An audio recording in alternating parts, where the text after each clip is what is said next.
story of the Roman Empire opens with a fairy tale. Once upon a time, not far from here, a princess gave birth to twin sons.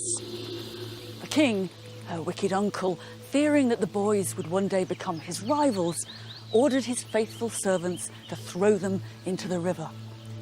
But as it was in flood, they just left them in a basket at the water's edge, from where they floated downstream. Rescued on the bank by a mother wolf who suckled them, they were later found by a local shepherd who reared them as his own. Their names were Romulus and Remus. And they went on to found Rome.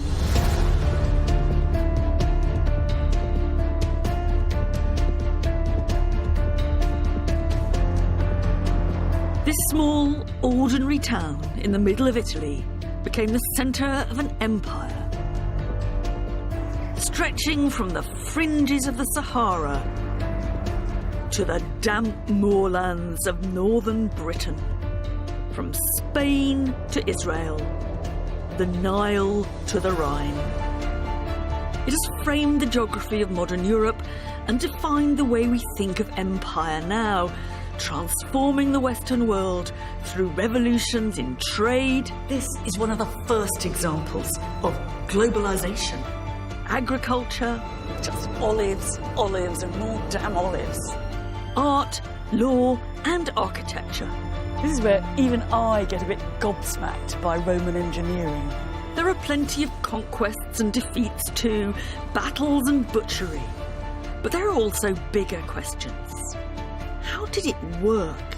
And what difference did it make? Why did the empire eventually fall? And how did it all come about in the first place? Was it ambition? Was it just luck?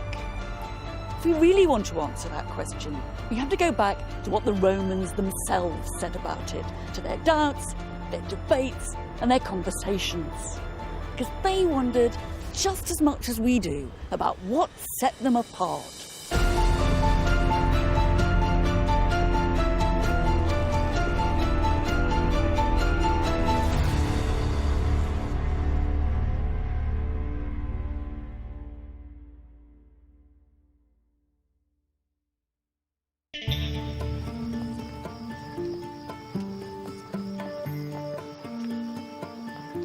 It's on the Appian Way, one of the main roads out of Rome, going south deep into Italy, that we first get a clear glimpse into the lives of the early Romans.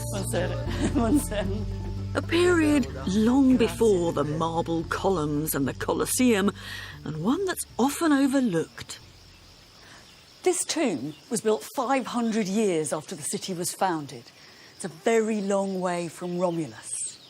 But what's written here tells us for the first time what some Romans felt and thought, what their mindset was. In a way, what we really know about the Romans starts here.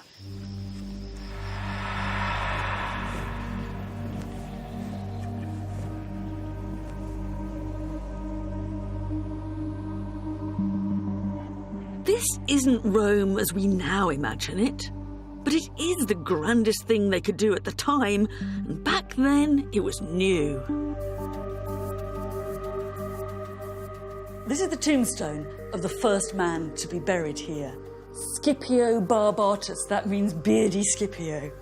And it tells us a bit about his excellent qualities.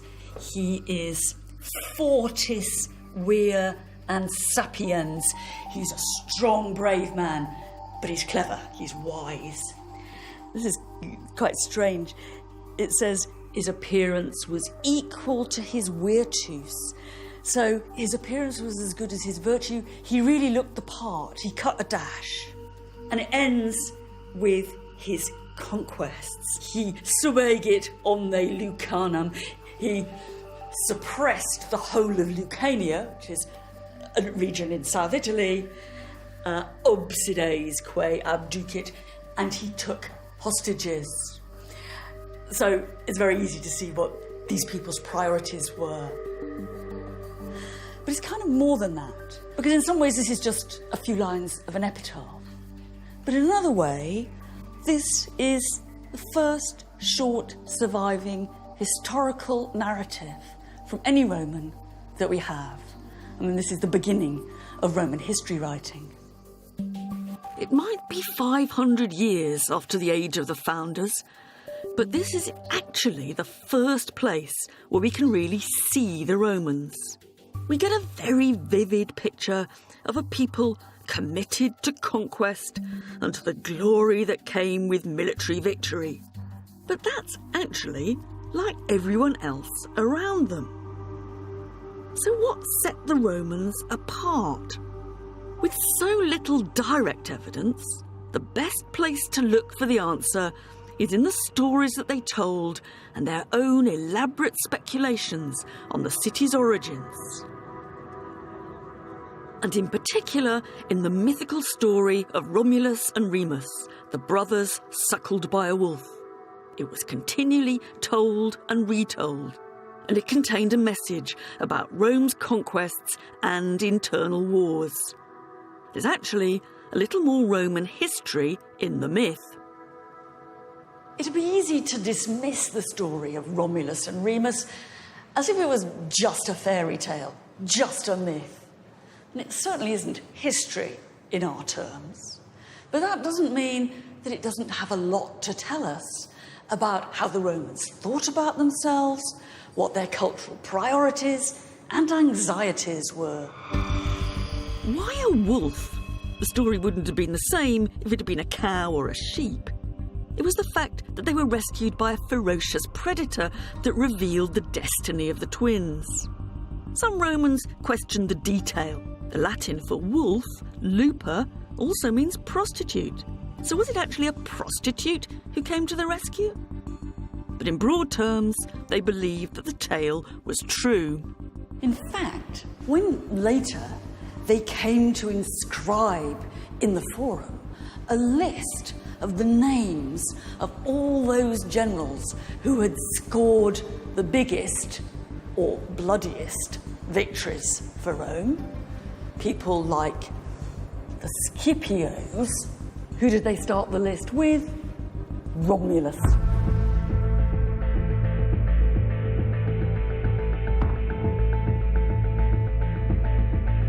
One person who's not on the list is Romulus's twin brother Remus, because it said they had a massive row over where exactly to establish the new town. It ended up with Romulus murdering his twin, an act which reflected the bloody civil wars that would later blight the politics of Rome.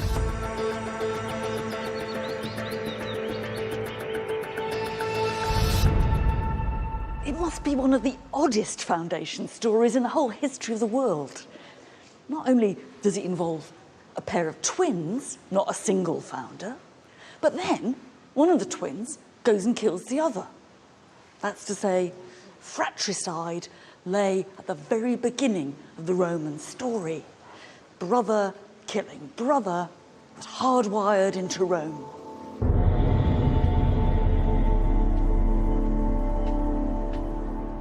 Establishing his new settlement on the Palatine Hill, Romulus became its sole ruler.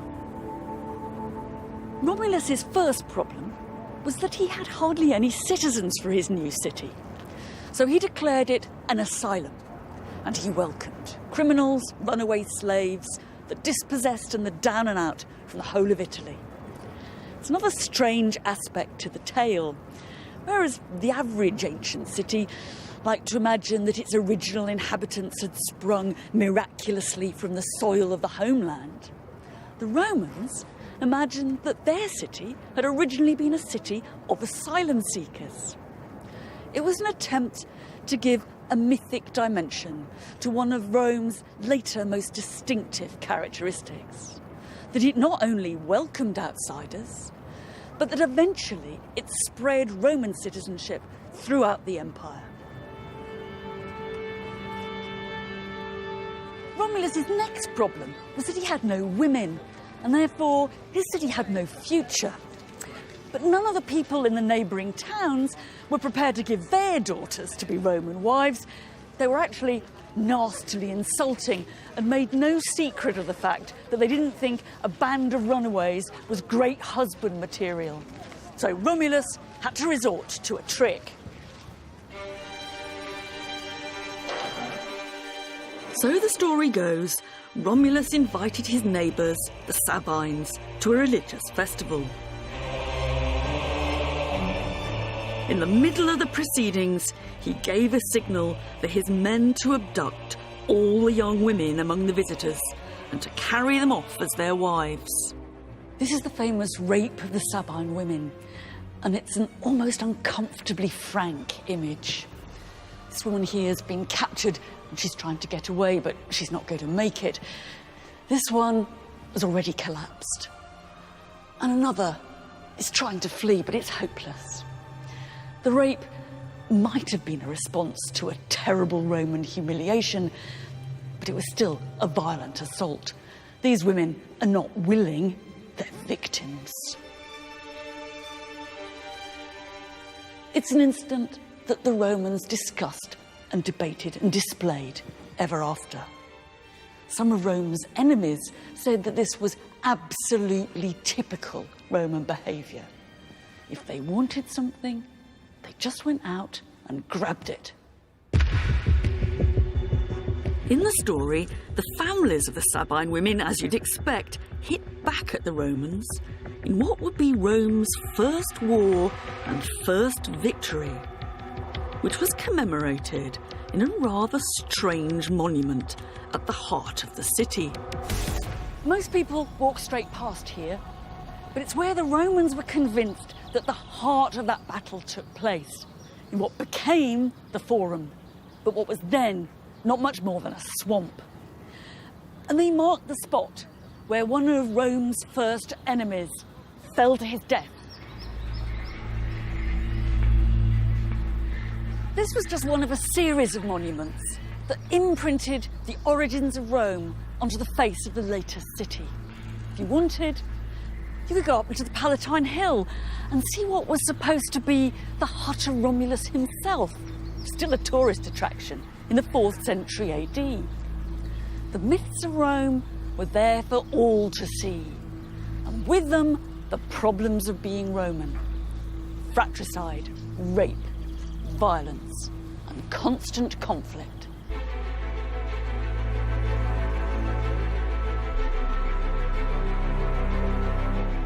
Rome at the beginning was ruled by kings, Romulus and 6 others to follow. But the citizens eventually rejected what they'd come to see as a tyranny and established a kind of democracy in which every year the people elected officials to govern the city and fight its wars.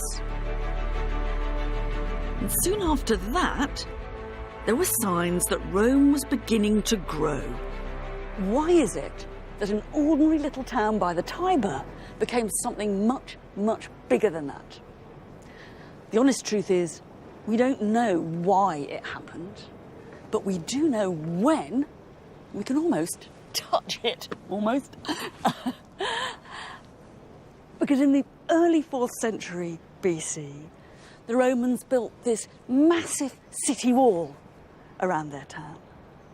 Now, there's more to this than just defence. This is a big statement that Rome has arrived.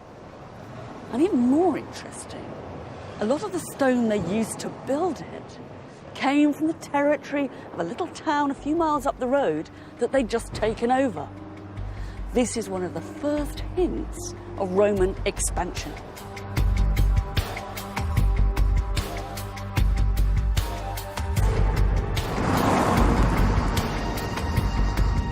Rome's growth didn't stop at its walls. It expanded beyond them, deep into the Italian peninsula. We shouldn't imagine Romans crowding around maps, plotting world domination. For a start, they didn't have maps. And in any case, they weren't any more militaristic than their neighbours. Early Italy was a violent place. So the question isn't why they went to war, but why they went on winning. On the traditional pattern of warfare, to put it a bit crudely, every year the lads of one place would go out and do over a neighbouring town, and if they hit lucky, they'd come back with slaves and cattle. It wasn't really organised warfare, it was glorified raiding. What the Romans did was establish permanent relationships with the people they beat. Of course they came back with slaves and cattle, but they demanded for the future that the defeated towns should provide troops for the Roman army. And that cumulatively gave them a huge advantage. Because in the ancient world, it wasn't high-tech military hardware that counted, it was how many boots you could get on the ground. As a city on its own, Rome could never have dominated the whole of Italy. What's crucial is the relationship they formed with other people. Rome not only conquered, but it incorporated its enemies. And that's what's unique. By the 3rd century BC, Rome could call upon more than 700,000 soldiers. And how they secured that manpower can be seen on the city's first gold coins. Jonathan Williams is the Deputy Director of the British Museum. What is going on here? And I can read Roma, Rome, underneath. But there's a very complicated scene above that I can't quite work out. So what we've got here is we've got a couple of men here standing either side of another man who seems to be kneeling down, holding something in his arms. And what he's holding is a pig, an upturned pig. Now, this is a pretty strange scene to us, but any Roman would have known what this was meant to represent. It's a scene of oath-taking, promises being given and accepted between two sides. And this is how the Romans did it. Strange to us, but it's clearly a kind of meaningful ceremony for your Romans. Some people think that this might be a mythological scene, the oath being taken by Romulus, the first king of the Romans, together with the Sabines, one of the earliest alliances the Romans made with one of their allies. But it could more generally just be a reference to that whole system of alliances between the Romans and all the other peoples of Italy that were so important and laid the foundation of the ways in which the Romans came to dominate and rule the whole of the Italian peninsula. And so what this coin is doing, in a sense, is it's broadcasting or sort of creating an image of Rome as the centre of these alliances with other peoples. Absolutely, yes. It's broadcasting messages to the allies, but also to the Romans themselves about how faithful we are. We're good, solid, loyal allies, but you better stick with us, because you don't want to know what happens if you split on us. Rome's expansion was more improvised than planned. From the small walled town through a patchwork of alliances with friends and conquered foes, Rome controlled most of Italy. And from that, the Romans soon came into conflict with the other great superpower of the day, the city of Carthage.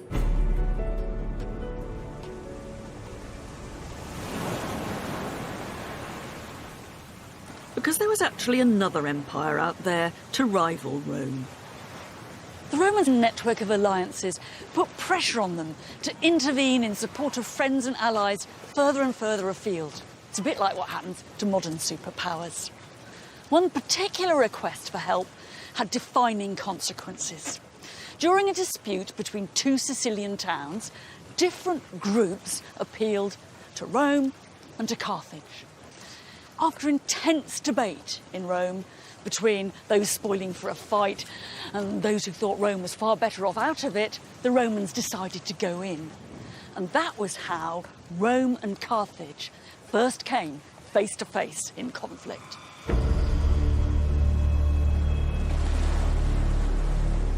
Across a narrow strip of water, the island of Sicily, more Greek than Italian, became the setting of Rome's first overseas war, a naval war against the Western Mediterranean's most powerful seafaring state. The Romans hadn't had or needed fighting ships before. The story goes that what they did is find a Carthaginian ship and copy it over and over again. It was a big turning point, and in 241 BC, these waters were crowded with the dreadnoughts of the ancient world, fighting it out in a final messy battle. Hey, George, we actually found it. All right. It's another amphora. It's the wreckage from this battle that marine archaeologist Jeff Royal and his team have been discovering and raising from the seabed. It's really quite difficult to make sense of this. I've been looking at it ever so hard, and I keep thinking that every little rock on the bed of the sea is some bit of Roman or Carthaginian military equipment. But when you actually come across one of these amphorae just lying there, detritus of the battle, it really hits you in the face. You're seeing it literally as it fell, as it were with your own eyes. It's quite extraordinary. What's the most memorable thing you've come across like this? The rams are always very memorable because it's a really big deal to have found them, and it was one of the objectives of the survey. And of course, yeah, we when we see them, it's always exciting. Built into the ship's bows, these rams did exactly that, rammed the enemy vessels. But what we've seen from the evidence is obviously there was a lot of destruction at sea level, or sea surface level. Yeah. So all of that is spread out. The helmets, the rams themselves all have frontal damage. Now you got 11 rams, so 10 from this site. So they're actually going or head. hitting something. I mean, basically, you just run into each other. It's just, it's like kind of the dodgems without the dodge. Yeah. Your sight lines at sea and the speeds that they would have been going, you had hour and a half, hour and 45, nearly 2 hours to see that this is going to happen. You've got time to change your mind. Yeah. And if you don't change your mind and you lose, everyone on the ship's dead. Yeah. And it's thanks to Jeff's work that I can get my hands on some of the actual remains of this battle. This extraordinary object is one of the bronze rams that would have been fitted to the front of the ships underneath the waterline. This one clearly did pierce an enemy ship because part of a Carthaginian plank is still fixed to it. It's quite nicely decorated. There's a helmet here, kind of helmet logo with feather plumes. And all down here is a wonderful trace of Roman officialdom. It says Lucius Quinctius, the quaestor, that's the quality control agent, approved this ram. Sort of marvellous Roman administrative efficiency. Actually a wonderful contrast with the one Carthaginian ram that's been discovered, which has on it instead, oh, may the god Baal, strike your ships and make a hole in them. In some ways, the most interesting and most moving object to have been discovered is this helmet, a Roman helmet, and it came complete with its cheek pieces, which would have protected the fighter's face. And it brings you about as close as you can ever get to the individuals who fought and, in this case, I imagine, died in that great battle. I suspect I might be the first person to put this helmet on since 241 BC. Whoever wore it must have had a bigger head than me, or else there was a lot of padding in it.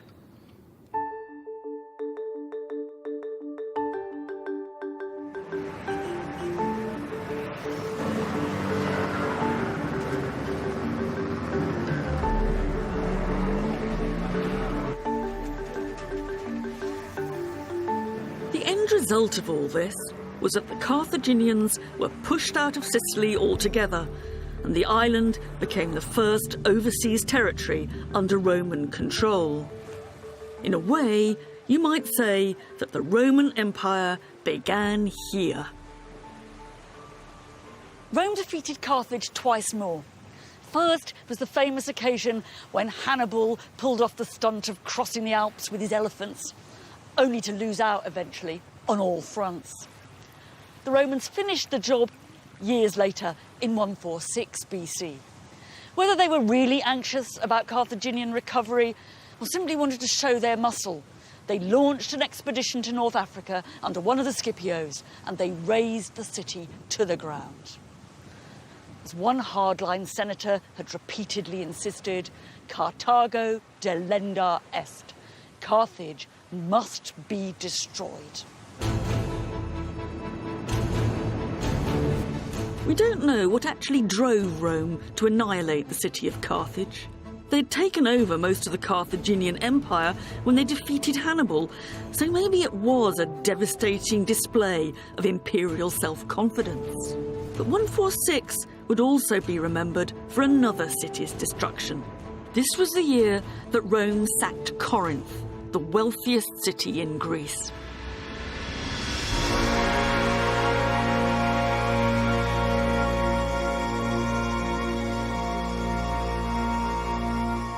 "146 would become ingrained in the minds of every Roman, the year when Rome became so powerful that it no longer had any serious challengers left.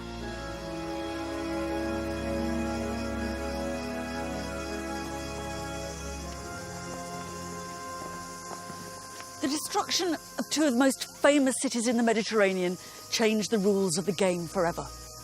There was still no sign of a Roman master plan, or that they really wanted actually to govern anywhere. But they now had more power than anyone else, even if they didn't really know how to use it. Basically, the Roman priority was to get their own way. But 146 was also an ambivalent year. Some people certainly celebrated, but others already saw it as the beginning of the end. That there's a logic in the history of empires. When you get to the top, you can only come down.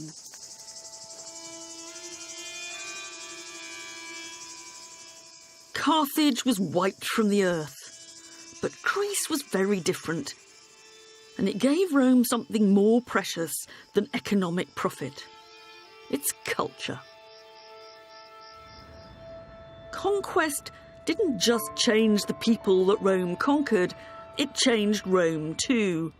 And it was thanks to Greece that Rome started to become full of marble columns, elegant statues, and objets d'art. This was the very beginning of the Rome we know, and also the beginning of a flourishing art market. This was once a great piece of art. It's a statue of Hercules. He was part of the cargo of a shipwreck that's been recovered from the seabed. Not just him, there were more than 30 other marble statues, some bronze ones, some exquisite jewellery, glassware, scientific instruments. And they say they found the pips of the very last olives the crew ate before the disaster.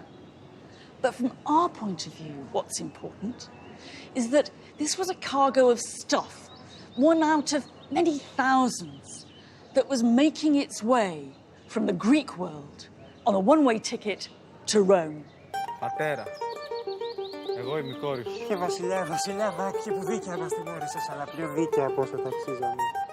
The Greek world that Rome conquered had a long history of art, theatre and literature. Πάτερ, παρέστηση. And many Romans felt the cultural traditions of Greece outclassed their own. Λαμπρότερος ή πριν, But Rome not only bought, plundered and emulated Greek culture, Romans wrote themselves into the Greek story, tracing their own origins back to the mythical war between Greeks and Trojans and to the most famous work of Greek literature of all, the Iliad. One crucial character for the Romans was Aeneas, who played a rather minor part on the losing Trojan side in Homer's Iliad. The Romans took the story of Aeneas and ran with it, making him flee from Troy and come to Italy to found the Roman race as a kind of ancestor of Romulus and Remus. It's almost as if they're saying that they didn't just belong in the Greek world, but they actually came from here.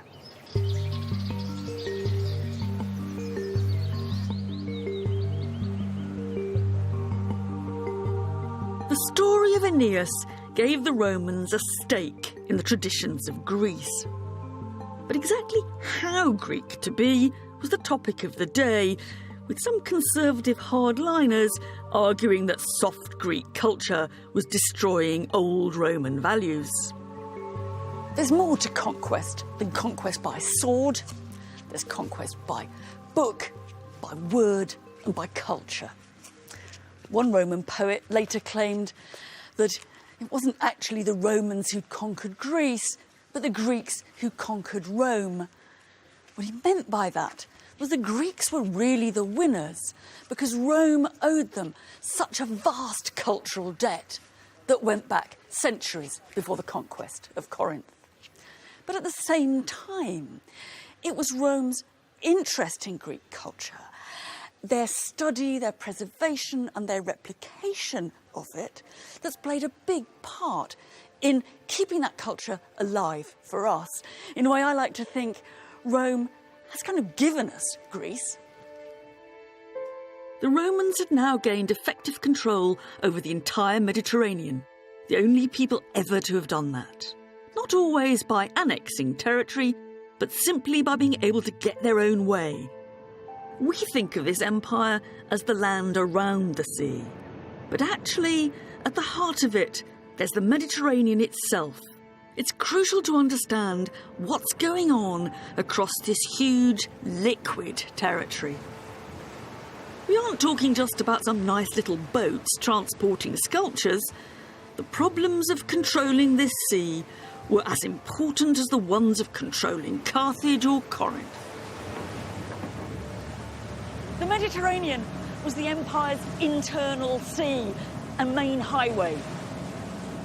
Mare Nostrum, they called it, RC. It was far cheaper and quicker to travel on the water than by land, but it was dangerous too.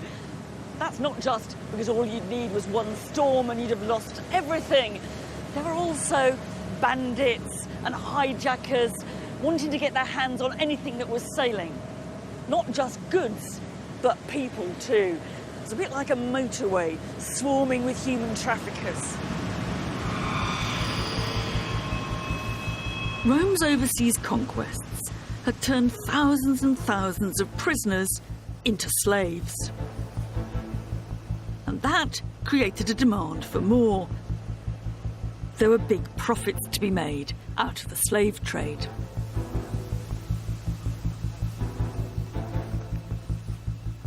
Delos was a huge mercantile community and people made loads of money here.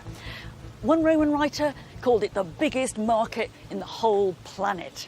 All sorts of goods must have passed through, perfumes and spices, sculpture and furniture. But Delos was most famous for being the world capital of the slave trade. And one of the main suppliers of that trade were those bandits and hijackers that the Romans called pirates.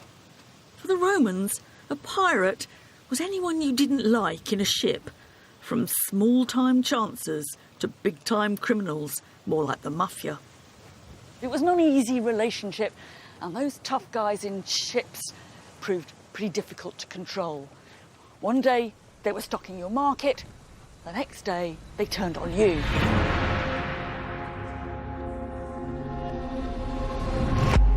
And that's exactly what we see here.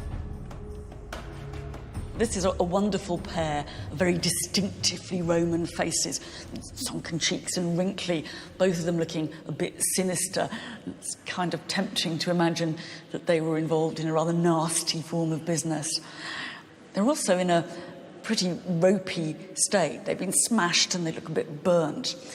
And the reason for that actually stems from a key moment in the history of this place. In 69 BC, the pirates came here, they torched the place, there was a vast fire, and Delos was destroyed.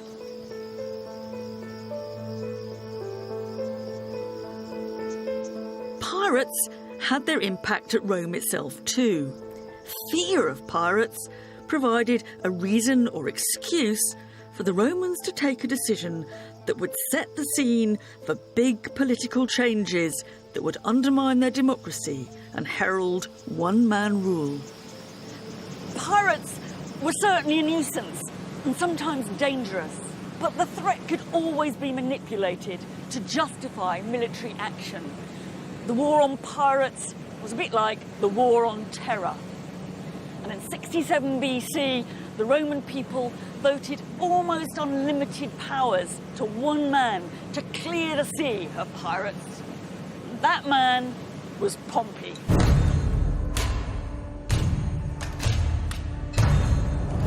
Pompey the Great, as he was known, got rid of the pirates in just 3 months, and then turned his firepower onto some fabulously wealthy Eastern kings, returning to Rome with a bang, a spectacular 2-day parade, and a massive carnival.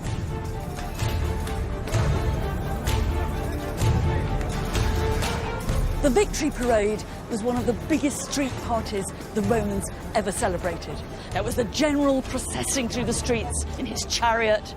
It was all the booty and spoils and riches he'd brought back home out in front of him, and his prisoners walking there too. The idea was that the people in the city should be able to see what the generals and armies had been getting up to abroad and what they brought back.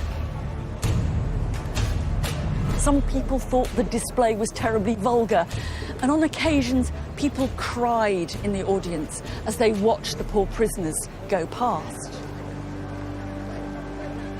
But for most Romans, this was a chance to let their hair down. The Gettone qui. Not bad. And to indulge in the riches that had been won for them. With the party long gone, not much trace of Pompey's triumph is left behind. But tucked away in a corner of a museum, we can see one member of that spectacle's supporting cast. It's not often that you can actually track down an individual object that was trundled through the streets of Rome in a triumphal procession. In fact, this is probably the only one. Its great bronze urn was probably used for mixing up wine and water and honey, and it's actually got the name of one of the kings who Pompey defeated scratched into its rim. This makes me pretty certain that this was one of the treasures, one of thousands upon thousands, that the people of Rome watched go by in Pompey's parade in 61.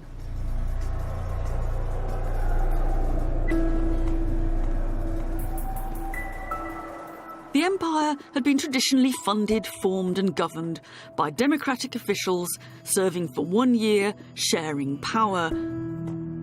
The idea had always been to stop anyone becoming a king again. But with Pompey, the Romans began to shelve their rejection of individual power.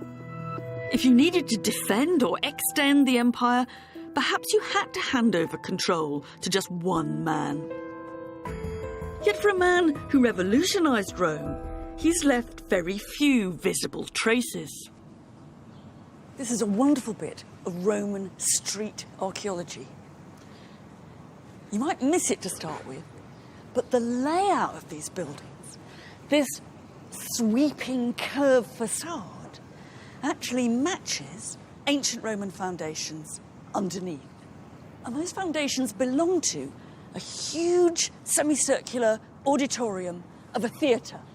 These are the traces of the theatre that Pompey put up with the profits of his eastern campaigns. And they're the first time ever that Roman buildings begin to match the Rome of our imaginations. Huge, monumental, magnificent, designed to impress.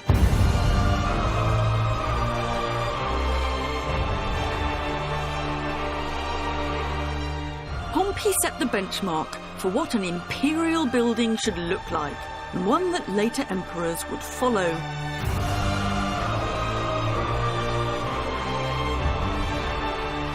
But he's never become a household name.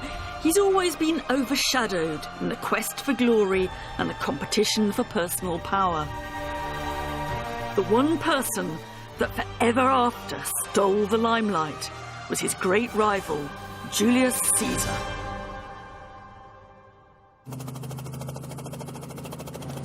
blimey. Off we go.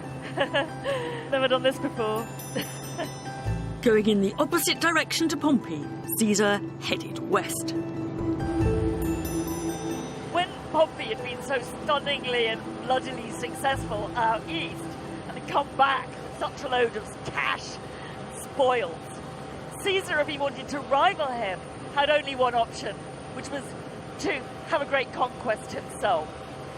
But in one important way, Caesar really outdoes Pompey. Pompey has big victories. Caesar has big victories and writes about them. And the reason why we can go to Alesia, the site of one of Caesar's last victories there, is because we actually have Caesar's own account of it. At Alesia, the army of Gauls had set up camp on a hill. In Caesar's own description, he seems in complete control. Camps were constructed at strategic points, he writes. Pickets were stationed day and night. There was hard fighting on both sides. I had 2 trenches dug. I erected a rampart and a palisade. When you see the scale of it all, is that despite what he claims when he writes the story up, Caesar couldn't possibly have had his eye on all the areas of this battlefield. In the end, winning an ancient battle comes down to strength of numbers, starving the enemy out, surprising them from behind, and perhaps most of all, the truth is, it comes down to luck.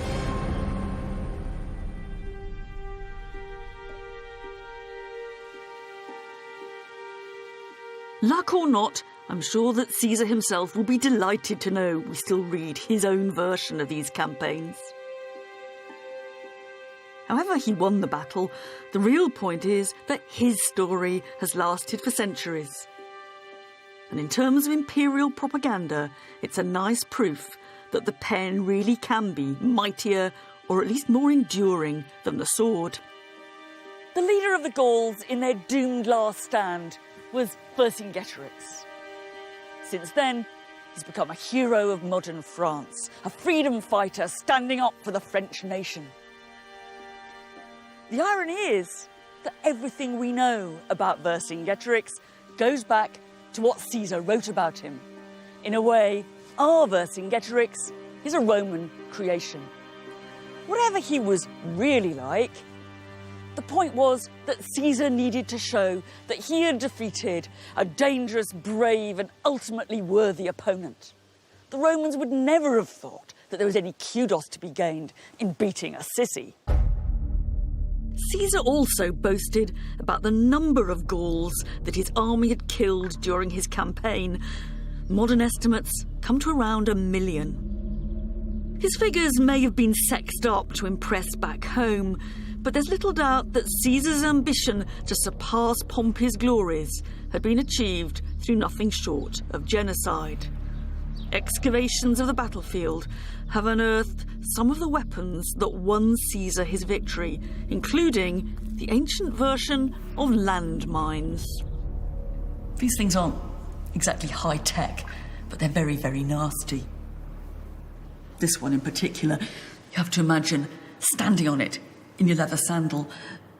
The point goes right through and into your foot, and you can't pull it out because of that little barb there.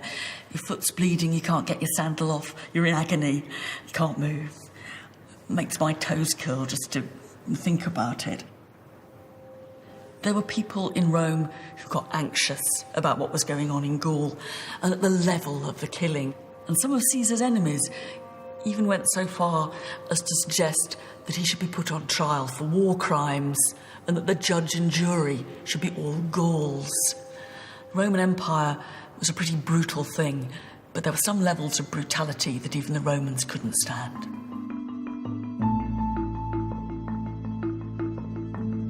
Julius Caesar would never have made it without the loyal support of his troops. They were far from the cattle raiders of the early city. The soldiers were now professionals, bound to their general as he was to them, even more than to the state. And unlike Pompey, Caesar was prepared to use that army to seize control of Rome. For his part, Caesar was well aware that his enemies in Rome were conspiring against him, that they were trying to back him into a corner, and as he put it, to undermine his dignitas, that distinctive Roman combination of prestige and clout. So he took a chance, and with one of his legions, he set out to march on Rome. When he got to the river Rubicon, which marked the border between Gaul and Italy, he said, "Let's throw the dice in the air then." In other words, God only knows what'll happen next.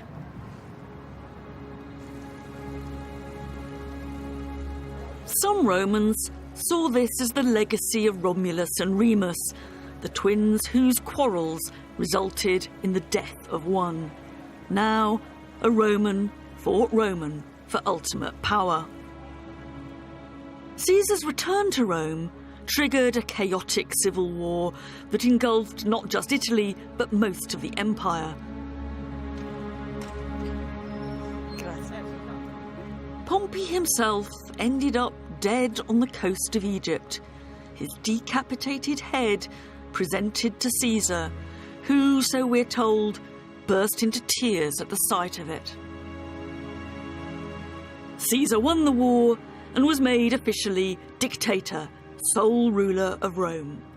But he didn't last much longer. If there's just one Roman that everyone knows, it's Julius Caesar. Not because of what he did, but because he died. His assassination has been blown up into a heroic scene that we all know, or think we know, from films, paintings and plays, and from those famous last words, "Et tu, Brute," which he definitely didn't say. What we know for sure is that he was ambushed by a group of his friends in a meeting in a Senate house that ironically had been built by his great rival, Pompey. It all happened just over there, where that tree now is. It was another echo back to Rome's foundation story. Now it was Caesar who took the part of the murdered Remus.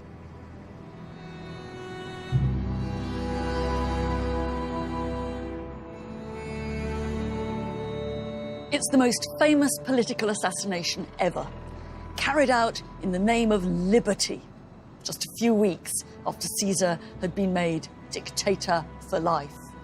Too soon to know whether he'd succeeded or failed. But the fact was that the assassins may have got rid of a man they thought of as a tyrant, but they didn't get rid of tyranny. It was all too little, too late. By now, it was inevitable that the empire would be ruled by one man.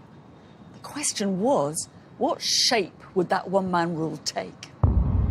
That was defined by the man who established autocratic power long-term, and who we call First Emperor of Rome, Gaius Julius Octavius, or as he later called himself, Augustus. That name actually doesn't mean very much. The closest you can get is revered one, but he worked out the do's and don'ts of being a one-man ruler. In the early 3rd century BC, Scipio Barbatus, on his tomb, could have his career summed up in just a few lines.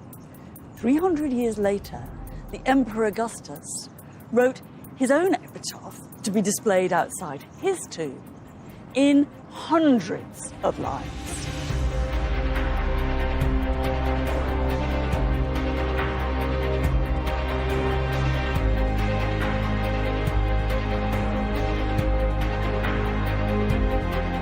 It's an extraordinary, overblown account of what I did. But it also offers a blueprint for how to be an emperor in the future. And there are 3 things he stresses. First of all, you have to be massively generous to the Roman people. You have to give them handouts and entertainments and services. And that's what he lists here, all the cash he spent on that. Then you've got to build, build, build. And that's really the model of Pompey. And Augustus tells us about the temples that he constructed and the theatres. But most important of all, and this is what the biggest part of the document is about, you have to invest in conquest. And Augustus explains how he extended the boundaries of the Roman Empire, how he pacified the provinces of Gaul and Spain, how he pacified the Alps. The message he's hammering home is clear. If you want to be a Roman emperor, you have to look like a conqueror.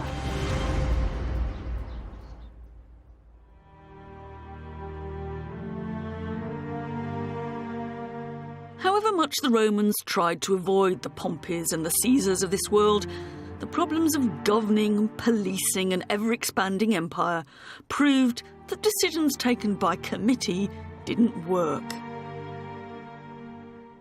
It wasn't the emperor that created the Roman Empire, it was the empire that created Roman emperors. Augustus's account of what he did is a practical toolkit for how to be a Roman emperor. But the ideology behind it all is best represented on another monument he put up, celebrating Pax, peace. So this is an altar of peace. It's celebrating the security and the prosperity that the Roman Empire can bring. But it isn't really peace in our sense of the word. This isn't about the absence of fighting. It's about peace that is the result of fighting. This is peace that has been won by victory. Really, this is an altar of pacification. It's also more than that. Built out of marble by the best artists in town, you couldn't miss the messages here. The walls around it are covered with friezes, some depicting Augustus with his family, carving the imperial dynasty into stone. And some of the images spread the idea of his divine birthright, projecting his lineage all the way back to the mythical founders of Rome. On either side of the main steps, there are two different versions of Rome's ancestry. On one side, the wolf with Romulus and Remus, and on the other side, Aeneas, who's just arrived in Italy from Troy. There's a special resonance for the emperor here because Augustus claimed to be directly descended from Aeneas. But there's an even bigger point if you take these two scenes together. On the one side, there's Romulus, who welcomed into his new city outcasts and runaways. On the other side, Aeneas, who really did come from abroad. The message about Rome's origins is clear. Rome was always foreign. This made perfect Roman sense. The stories they told of their own origins reflected the growing diversity, expansion, and openness of their world. And there was one corner of the empire that had a particular resonance. I'm in the place that many Romans thought the whole story of their city began. It's more than 1,000 miles away from Rome. It's the city of Troy, the city of the Trojan War, that most famous, most defining war in the whole history and myth of the classical world. It's the war of Helen, Achilles, Hector, and the Trojan horse. It was also the birthplace of Aeneas. And for the new Augustan age, the Roman poet Virgil elaborately reimagined and rewrote Aeneas' journey from Troy to Italy in his epic poem, The Aeneid. He was using myth to explore the complexities of the rise of Rome and of its empire.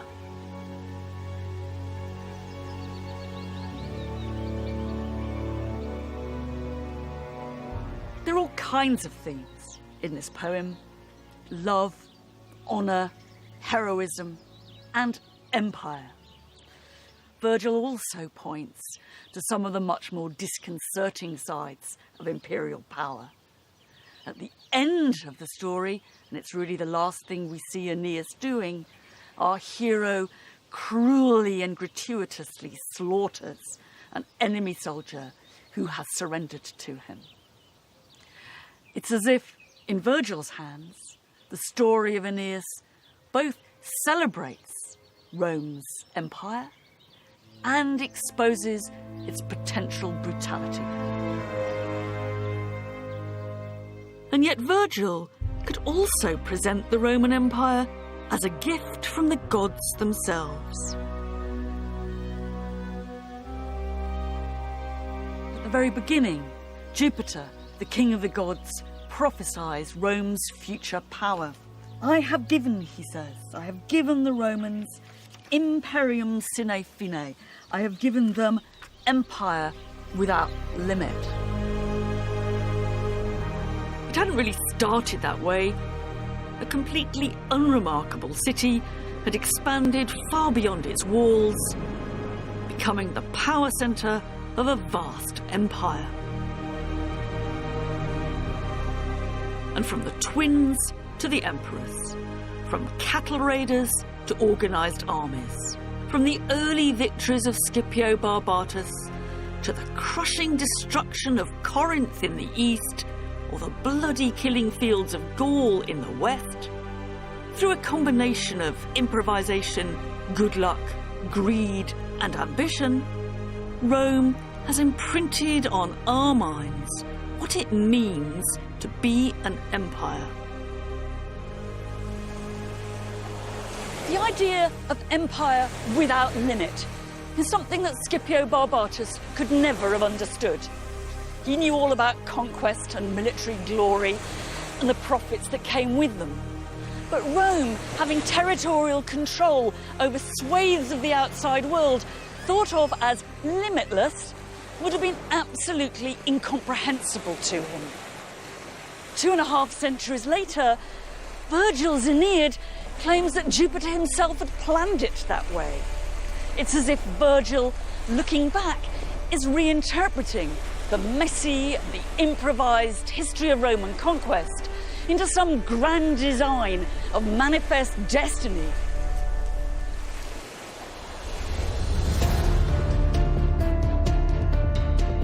Now that Rome had acquired an empire, what to do with it? It was a terribly exploitative system of resources, of landscape, and of people. What would feed it, and what would connect it? We tend to joke when we say all roads lead to Rome, but actually they did. Who would lose out, and who would succeed?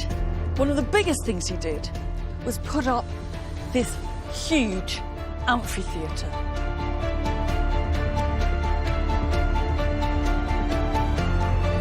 Dan Snow makes some discoveries exploring the lost Vikings in America. The Vikings Uncovered is available now on BBC iPlayer. Here on BBC Two next tonight, good weather is the key to turning a profit in Normal for Norfolk.